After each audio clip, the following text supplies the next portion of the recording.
Alright guys, how are we doing? It's your boy Yona KW. The British Nationals just gone was certainly the most difficult and competitive that I've ever been a part of, and probably the most difficult and competitive that there ever has been.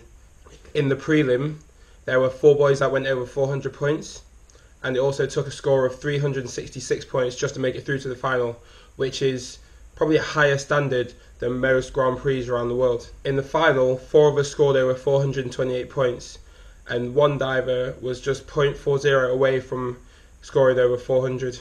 I got both events filmed so that I can help kind of showcase some of the great talent that is there in diving in England, but unfortunately my mum got hold of the camera for the final, and usually she's not very good, but this time she actually did well until she decided to turn the camera from landscape to portrait. But anyway, I've put together a collection of some of the best dives from the competition, and they are right here for you to see, so I hope you enjoy.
Ah!